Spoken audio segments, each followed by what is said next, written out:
If you watch a lot of horror like me, then you would agree that it's rare for a horror movie to physically disturb you. I'm not talking about a movie that repeatedly uses bladder and guts to make you want to look away from the screen, because that's easy. I mean, everybody flinched at the chocolate pudding scene in Solo, but not just because of the pudding. I'm talking about the movies that build up the tension so well, and whether they're trying to get into your psyche or want to spill your stomach, they succeed. I've experienced my body tense up while watching Ju-on as a kid. I remember not being able to pry my eyes away. It was the first horror movie I've ever seen.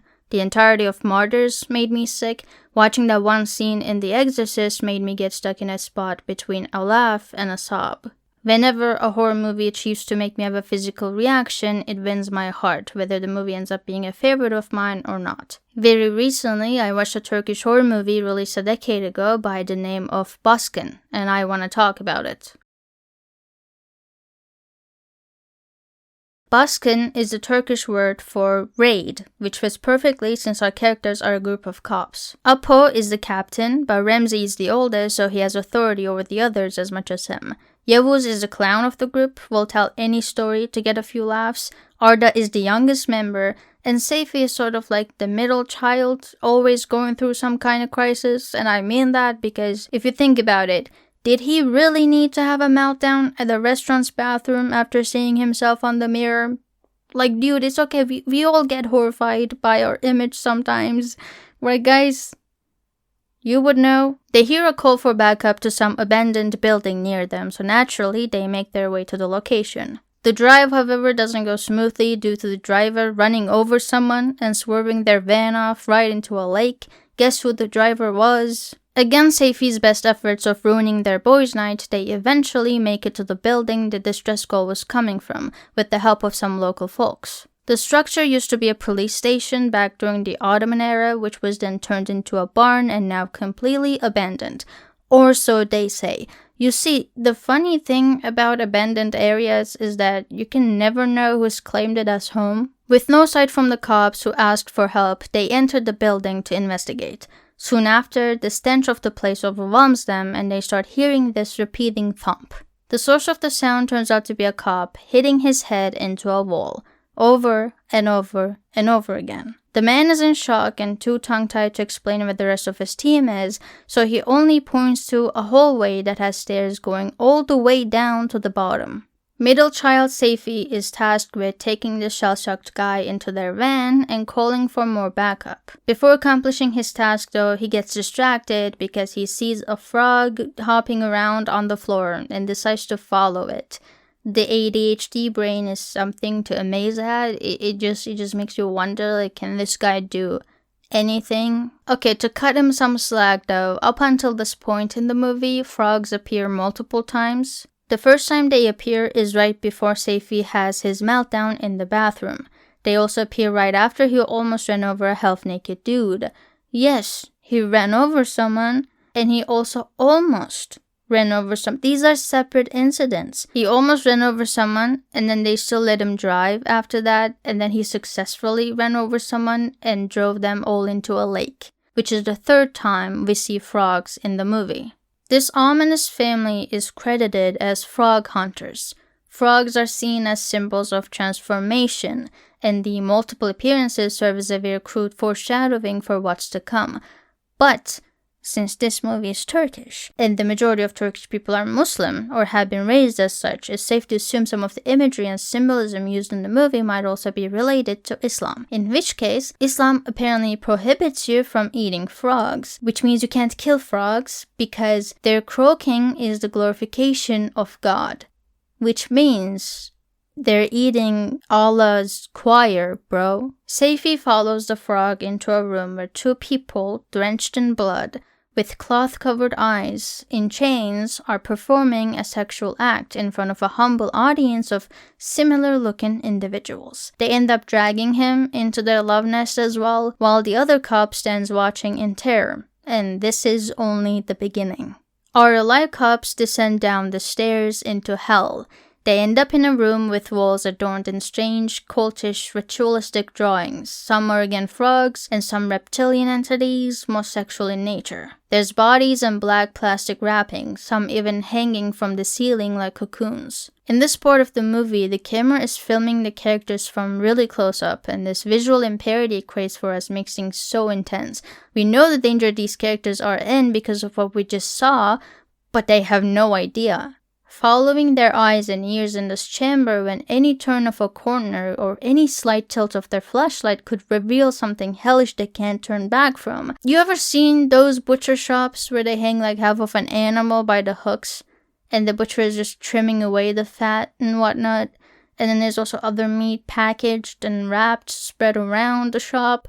The scene they walk into is just like that. They're using the cops who arrived on the scene before our gang as barn animals.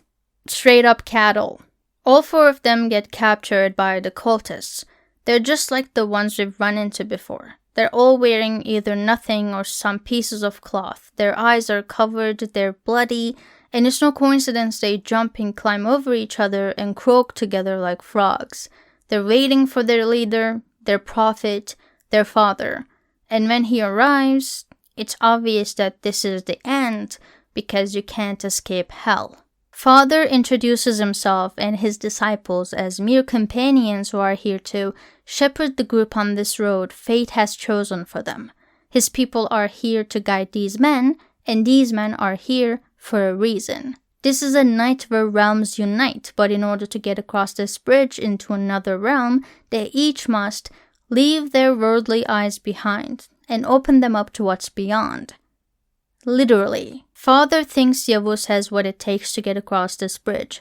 One important thing about this scene is Father's patience. He has this man tied up, in fact all of them. He has all the time in the world to gouge his eyes out, but he waits. Father quite literally begs for him to open his heart. And he only takes his eyes when he calls out for Yavuz, and he answers to his voice by opening his eyes. That's when Father takes his eyes, not a moment before, not a moment later. Father's patience with him until he gives in is what makes this so scary, because then we understand fully that this is an initiation. Crossing the bridge doesn't mean death. It means life under Father's guidance. It means becoming one of them. And naturally, the second stage of the initiation is for Yavuz to mate with a woman in a goat mask. Goat represents the devil in most parts of the world. If you look back at the wall drawings, we can figure out what exactly is the goal here. Half goat, half human female figure must mate with a reptilian male, which in turn will create an offspring. But why is Yavuz chosen as the reptilian? What makes him different than any of the other men also taken hostage? For this, we have to travel back to the dinner table and the story he told everyone there and what transpired after. As men do when no woman is around, they start talking about their sex stories. When did you first have it? Who was it with? The story Yavuz tells the group is actually one we've heard many times. It's that good old, I tried to hook up with a chick and she turned out to have something long and girthy attached on her hip. He goes on to say that since he was already there and this adult worker was the prettiest thing he's ever seen, he got the job done. He describes it as the filthiest thing he's done while boasting about himself for being a strong and well-hung man. They laugh about it and compare the weirdness of it to doing it with an animal, a chicken in particular. While you're wondering where this conversation is going, Yavuz turns his gaze to the waiter boy who laughs with them. He asks the boy why he's laughing, and he says he thinks it's funny that he found out the person you thought was a woman was actually a man. This just ruins the chance of that guy having a functional nose for the foreseeable future, because when you call a trans woman a man any other time is fine, unless it's the trans woman Yavuz has been with, because if you do that, then you suggest that he's gay, and let me tell you, Yavuz is not gay. The allyship that comes from a man who accidentally fucked a trans woman is eye-watering sometimes. But the sexual prowess and masculinity that Yavuz claims to have is part of the reason why Father thinks he's a good candidate. He just needs good, powerful seed. Apart from all the gunk and the murder, these cultists are pretty sexually progressive and ambiguous as well. I mean, men lay with men, lay with women, lay with non-binary folks who are covered in jumbo trash bags, lay with riffraff, anything goes really. But turns out Yavuz was faking allyship and inclusivity because his heart gives in mid-performance. Now, with Yavuz gone, father turns his attention towards Arda, the youngest member. He inspects him and he says, "My suspicions about you were right. You really have what it takes," and backs up to kill Ramsey. To understand the scene, we have to return to the beginning of Arda's story. The actual beginning. When Arda was young, he and his friend at the time were hanging out. The kid had recently lost his dad, so naturally the conversation turns towards death. They promise each other that if one of them dies, he should show up to the other once, without scaring him. They agree, then they say goodbye. Arda sees his friend get on the ferry and leave. Arda goes home, he's alone, he goes to sleep. He wakes up to moaning and groaning sounds coming from his parents' bedroom. He doesn't understand, so he approaches the door. Then suddenly, the sounds stop. Then he sees the TV open. He goes to turn it off. That's when he feels a presence. Someone is in his room, and for some reason, he's so sure that it's his friend. A hand reaches out of the room, wearing a familiar cloak. Arda runs to knock on his parents' door violently to wake them up, but he wakes up instead. Later, a call comes to his mom, informing her that Arda's friend died in a car accident that same day they hung out. According to his mom, he wasn't himself for 10 days straight, but he doesn't remember any of it except for the nightmare. He tells Ramsey he's been having that dream ever since then. 1 year after he lost his friend, he loses his parents to another car accident.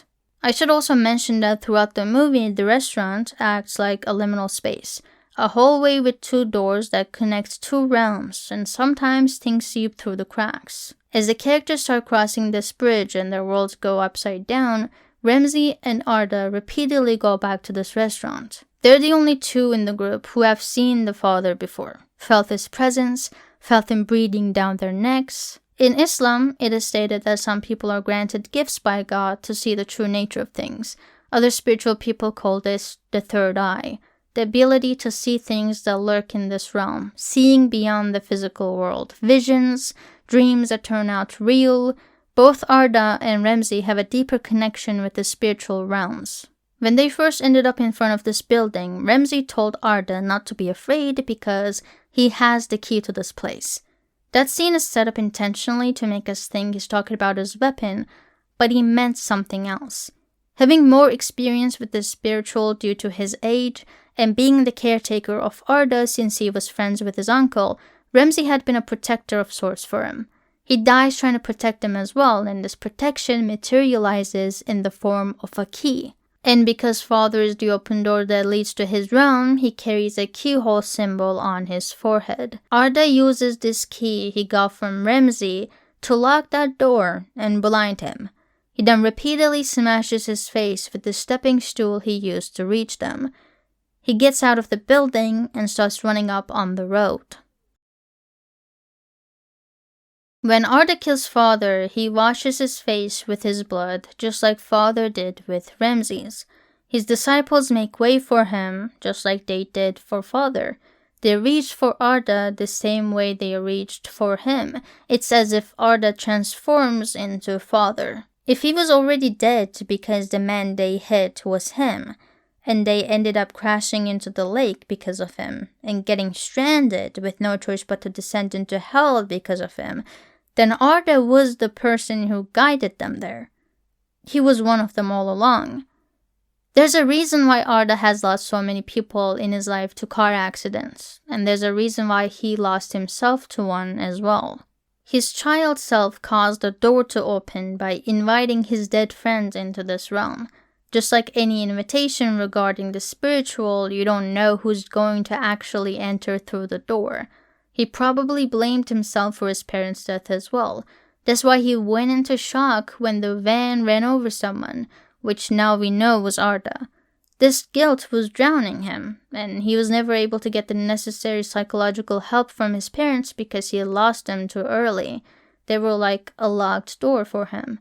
Even though he has the key and knows this isn't his fault, he was just a kid, he has no choice but to suffer the consequences. He opened up a gateway on accident, and his guilt carried him and the closest to him into an inescapable vortex. They didn't enter hell when they entered this building and climbed down the stairs. No, hell was with them every step of the way. It was there bringing their meats to their table. It was there in the restaurant's bathroom. It was there when they weren't paying attention. Sometimes it was hiding in plain sight, and sometimes it wasn't. But at the time, he didn't know what he was staring at was hell, or that, at the end, he would be stuck with it forever.